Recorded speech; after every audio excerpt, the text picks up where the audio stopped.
Throughout nearly the entirety of his boxing career, Mike Tyson was one of the most feared men on the planet. His stellar knockout record and storied championship history lead many to believe that he is the greatest heavyweight boxer of all time. Tyson's record-setting career in the ring, and out of it, has not been without its fair share of controversies and difficulties, however. He has lost loved ones, spent time in prison, and more generally dealt with the ugly face of racism all too often. Below is Tyson's story, along with some inspirational lessons we can take from his story. Before, Mike Tyson was born in Brooklyn, on June 30, 1966. At the age of 2, his father abandoned his family, leaving them in an increasingly precarious financial situation. As a result of this, Mike and his family were forced to move to Brownsville, which is an area well known for its high crime rate. During his early days in Brownsville, Mike was not the chiseled athlete we know today.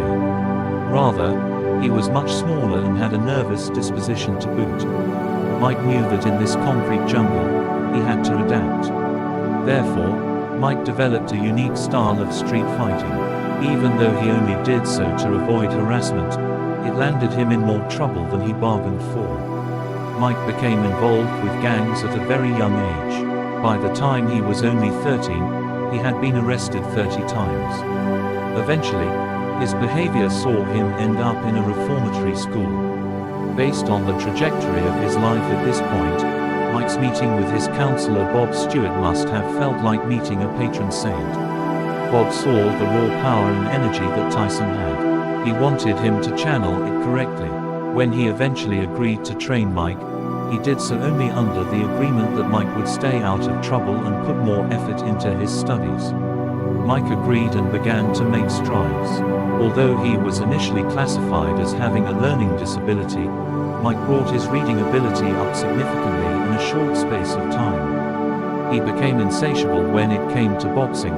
He wanted to practice and learn as much as he possibly could. Eventually, when Bob really started to believe Tyson could become a world beater, he recommended him to Constantine D'Amato. He saw Mike's talent and endless potential.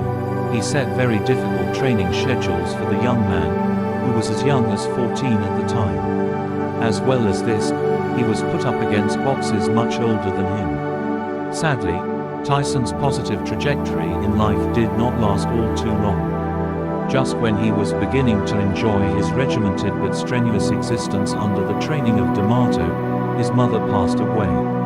This threatened to draw him back to his gang days he would much rather have forgotten about. Tyson was kicked out of the school D'Amato had entered him into due to violent outbursts. It seemed like the death of his mother undid a lot of the work Tyson had put in his attempt to become a regimented, ambitious individual.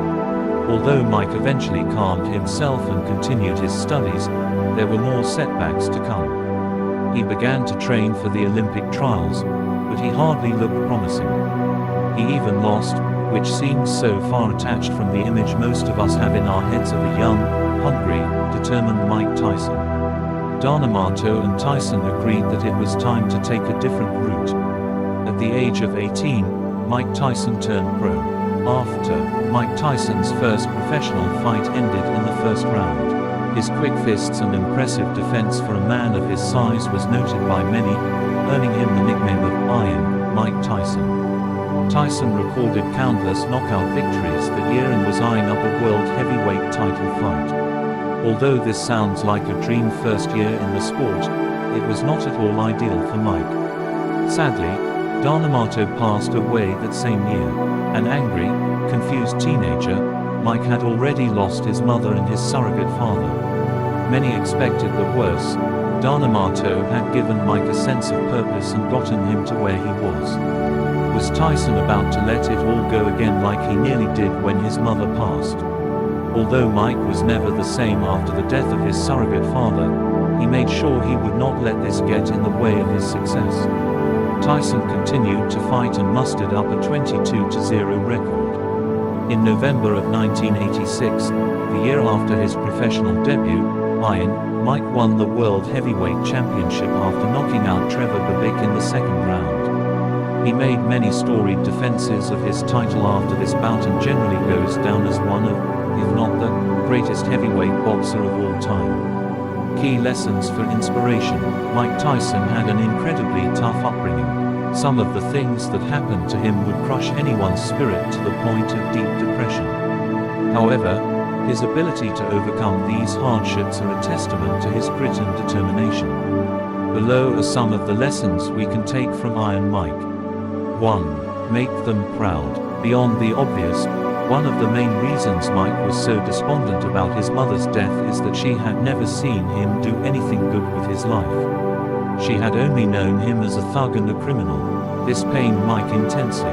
However, instead of just dwelling on this and letting it depress him, he decided to make sure he lived a life that his mother would be proud to look down on. Also, Mike behaved similarly when he maintained his strict routine following the death of D'Amato. 2. Don't let life hold you back.